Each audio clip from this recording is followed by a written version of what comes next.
Thank you for joining me on this video for my AT After Dark channel. I just want to talk about offset red dots for red dots.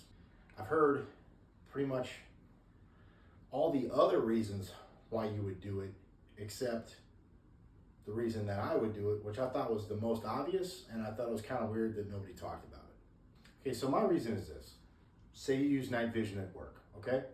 You have your laser aiming module, it's set to IARA.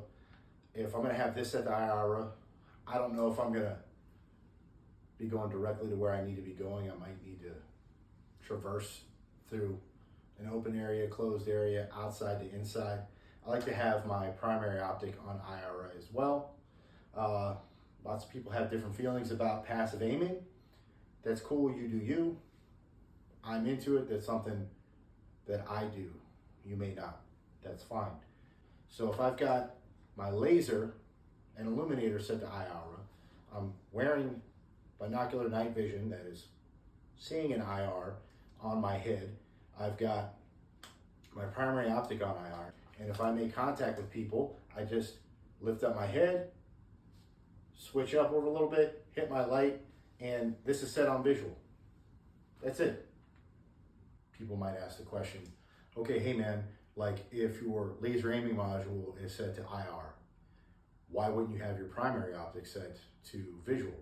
For me to put this low enough to where it's not blooming out under my nods, as soon as I hit my mod light or any other comparable light, it just disappears. It's too low, the light's too bright.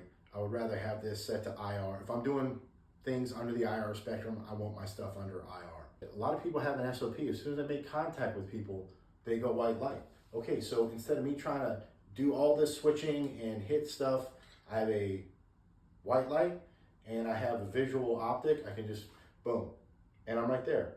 Look, if you want to run an offset red dot for your red dot because you think it's a flex and you think it looks cool and it makes your gun look cool and it makes you feel good, bro, do that.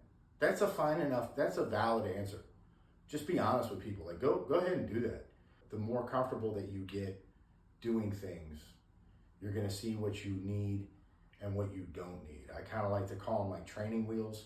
A lot of people, they try to get gadgets, widgets, because they're trying to bring every ounce of performance or get a perceived or real advantage that they possibly can get. And that's a very real thing, and that's a very valid thing. You know, some people like to call it a safety blanket. It makes me feel comfortable, makes me feel good. And with more experience, trial, error, hopefully a little bit more trial because you're getting that experience in there, you're gonna find out what it is that you do need and what you don't need. And what you might need is different than other people. And that's okay. You have to be careful who you're taking your information from. I'm not trying to take shots at people. I think the best way I can say this is, especially in the space that we getting our information via social media or these video platforms, YouTube and everything like that. You know, there are people that are firearms professionals, night vision professionals, whatever professional, and then there are professionals that use firearms, night vision, everything else, okay? And sometimes those people don't even talk or get along, unfortunately. So you gotta measure some of this stuff out. Like I said, I heard every other reason under the sun why I would run an offset red dot, and to me the most obvious thing of why I would run an offset red dot wasn't mentioned. So take that for what you will. Thank you for taking any time that you took to watch this video.